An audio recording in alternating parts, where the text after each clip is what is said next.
We choose the best before we announce anything, but there are a few designers that I'm working with. I'm working with Aaron Montoya and Mac Puma. Wow, that's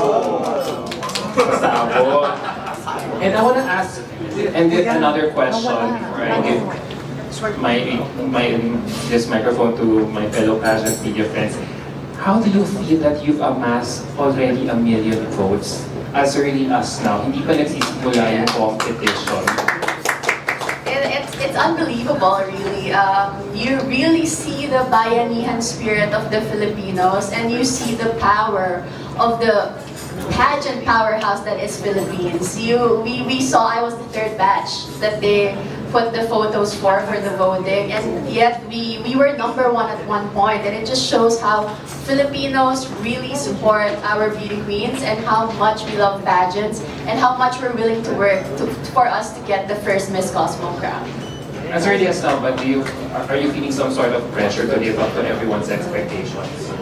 I think I've given that up. I think during my previous competition, I had in my head a lot to live up to people's expectations. But you know what? Now I'm confident that I can be flawed, and if people love me, they'll still love me even then. Thanks, Ahtisa, and good luck. I know you're going to do this. Hello, Ahtisa. I'm late. Sorry na.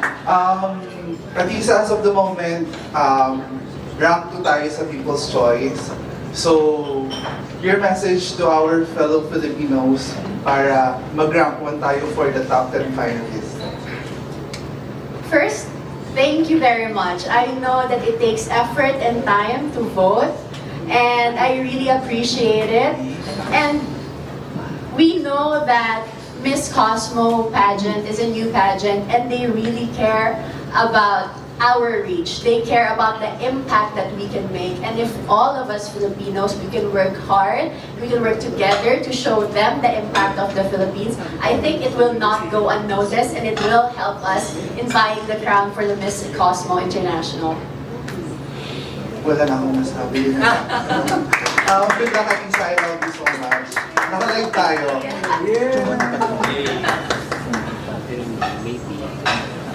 So much, Miss G. You look like a living doll. Diba? Like super. I'm black in your video. I'm black in your video. So can you tell me first, how did you achieve your look this time? I mean, can you share a little bit? Well, of course, I can't achieve this without the help of my stylist, Patty Yap. She's around here, the gorgeous woman you'll see around. And Albert Cornyawan, they are usually the ones who show me the best look that I can achieve, and I just listen to them because they're the experts. So I'm curious about the things, the criteria for Miss Cosmo. I was reading, I don't know if it's true. Of course, beauty, evening gown, swimsuit, talent, Q&A. Is that true? Talent? Oo. Oh wait, I'll practice. Kaya pa. But in terms of making impact, kasi you said that that's really what they want for the queens to have a reach. What kind of impact do you want to have, and in what realm? Like in what aspect of life or community? For me, growing up with very limited opportunities, I was a self-taught entrepreneur. So I know the value of early education for young people and for them to be able to achieve their dreams. So I am working with Alan Academy. I am partnered with them, where we give them the tools to be able to reach their dreams and to create the life they want for themselves. We teach them global citizenship, we teach them financial literacy, all the skills that you need to survive in the new fast-paced world that we live in today. That's the impact I want to make. I want to change the educational landscape of the Philippines. I know it's a big dream, but it's a dream worth pursuing. So we know that Miss Paula Sugar is one of the judges, right? So, you know, given that she's first, I mean, how do you think, how are you gonna, how are you gonna prepare? Like, what do you think you need to show talaga to prove that you're worthy of being the first Miss Cosmo? What do you think? I think I'll just do my best. And I know that they are looking for a woman who can make an impact, and I hope that they deem me to be one and worthy of the first round. But I'll be myself. I know it's so cliche, everyone says that, but I really believe that if people will like you, they will like you even for your flaws. Last now, why should people like you, Ahtisa? We love you, of course. No, we love you, of course. Pero like, in the world, like in the international scene, what is most to love about Ahtisa Manalo? Me, I will laugh at your jokes. Even though it's not funny, I will laugh at your jokes. So that makes me likable, I think. Sample nga, joke ka Of nga. course, kailangan Joke ka nga. Joke ka nga kayo. Community building. Sino mananalo? Ahtisa Manalo! Since 2018.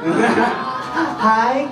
Congratulations in advance, Ahtisa. Thanks, Mars friends. Ito yung hindi natanong kasi ni Oyel kasi siya Okay. nagtatanong ito. So ilabas ng lahat ng mga cellphone. Kasi si Oyel ang pambansang tanong na to, so hindi niya natanong kanina. So ako magtatanong. Ano to? Ready? Okay, go! Miss Ahtisa Manalo, why should you be our next Miss Cosmo International? I think I should be the first Miss Cosmo International because I want to be a trailblazer. I want to set the tone of what it takes to be a Miss Cosmo. And I want to set the tone of what it takes for this pageant in the future. And I want to be a pioneer, I want to be the leader, I want to be a part of the pioneering organization that is Miss Cosmo in achieving, changing the landscape of pageantry forever. Sino mananalo?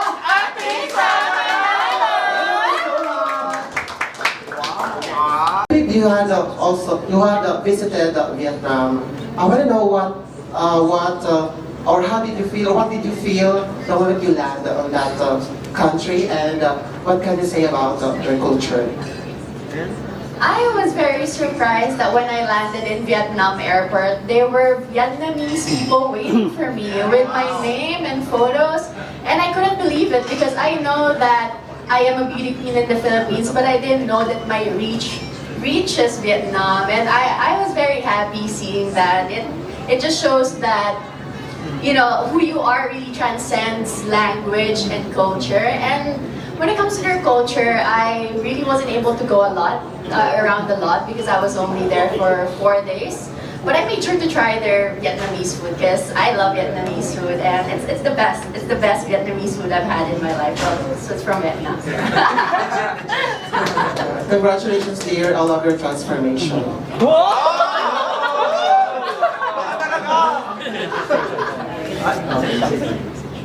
Hi, Ahtisa. Congratulations in advance. This is Paul from Pageants News International. What aspect of the Miss Cosmo competition are you most excited about and why? I'm really excited for the national costume. You know, they built a stage on a lake. Well, in an island near a lake.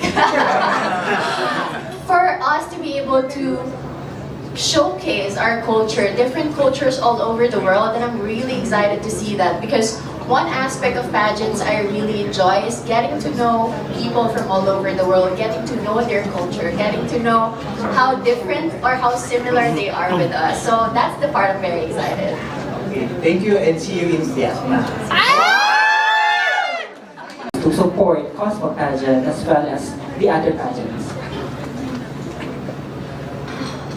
We should support Miss Cosmo International because we might make history as the first winner from the Philippines. And, you know, Miss Cosmo International has vision that no other pageants have. And this is to change the landscape of the pageantry forever. They want a beauty queen that just makes impact, not someone who is just beautiful, but someone who actually makes change in their communities. And I think just for that, it is enough that we support that because that is a great cause. Thank you so much. You look gorgeous. Hindi ako makita. So, yeah. Oh, diba? Okay. Ahtisa, I asked you this question during the Miss Philippines press conference. And then, yung question ko medyo parang babalikan mo kasi parang wala ka pa atang nare-realize or answer ko sa question ko. So, My question is, oo, sabi ko mabalik lang din ng Mami Ash sa question ko. So, ito yung question ko, what was your most recent realization about yourself?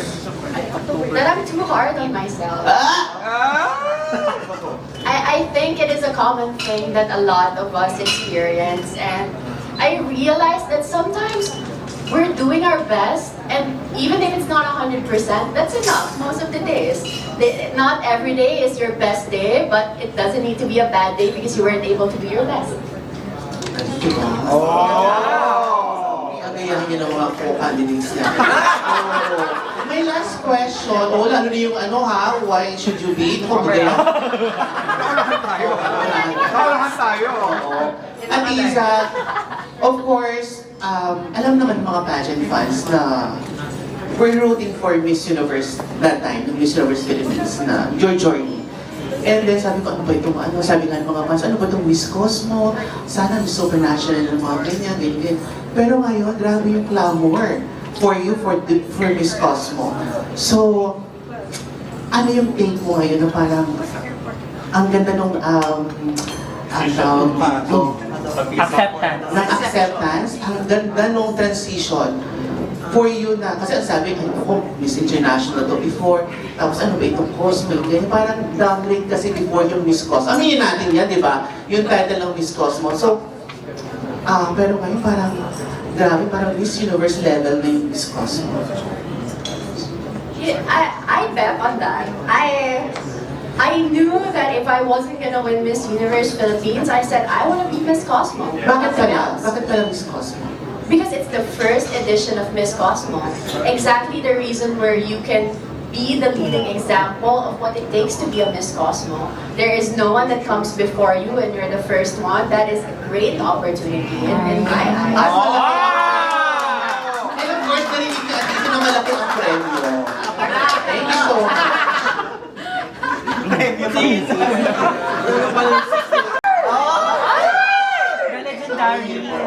Legendary! Yes, Philippine legend. Anyway, my question is, aside for the crown, what do you look forward to gain in your journey in Vietnam? To me, being able to experience Vietnam as a VIP guest of the whole government of Vietnam is what I'm looking forward to. In the past, when I did Miss International, it was the best experience of traveling I had. It was because we were taken care of properly, and I know that it's gonna be like that in Miss Cosmo with the limited 4 days that I went there the first time. I know that they're gonna take care of us, and I'm very excited to see the whole of Vietnam. It's gonna be a travel like no other. We're gonna be there for 3 weeks, and I know it's just gonna be a great experience where I can learn more about myself, grow professionally and personally. Sinong mananalo?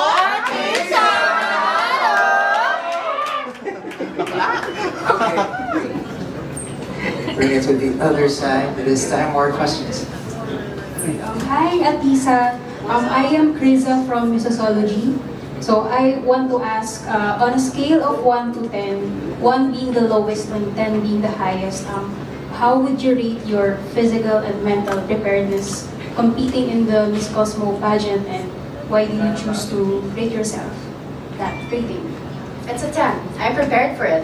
I made sure that there is no stones left unturned, and with that, it's just an easy 10. Thank you. And not a question, but we have a lot of not just Philippine fans watching you right now sa live natin. So can you greet them or just greet all of your fans watching you right now? Xin chào! Thank you so much for everyone who is watching me from Vietnam. I am very excited to come back and see again your beautiful country and eat your delicious food and meet the beautiful people of Vietnam. Thank you, and you are already making us proud. So thank you. Sinong mananalo?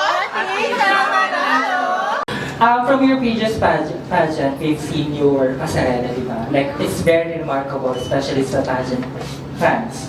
So ngayon, may aabangan pa ba kaming trained by Ian Mendehar, the one and only? Of course, you should watch out for my pasarela. I think that's one of the things I always prepare for, and that's that's one of the segments where I really feel like myself. So yeah, you should watch out for that. Ano na yung tawag sa walk mo? Cosmo Walk! Cosmo walk. Ay, congratulations again. Nag-agree talaga.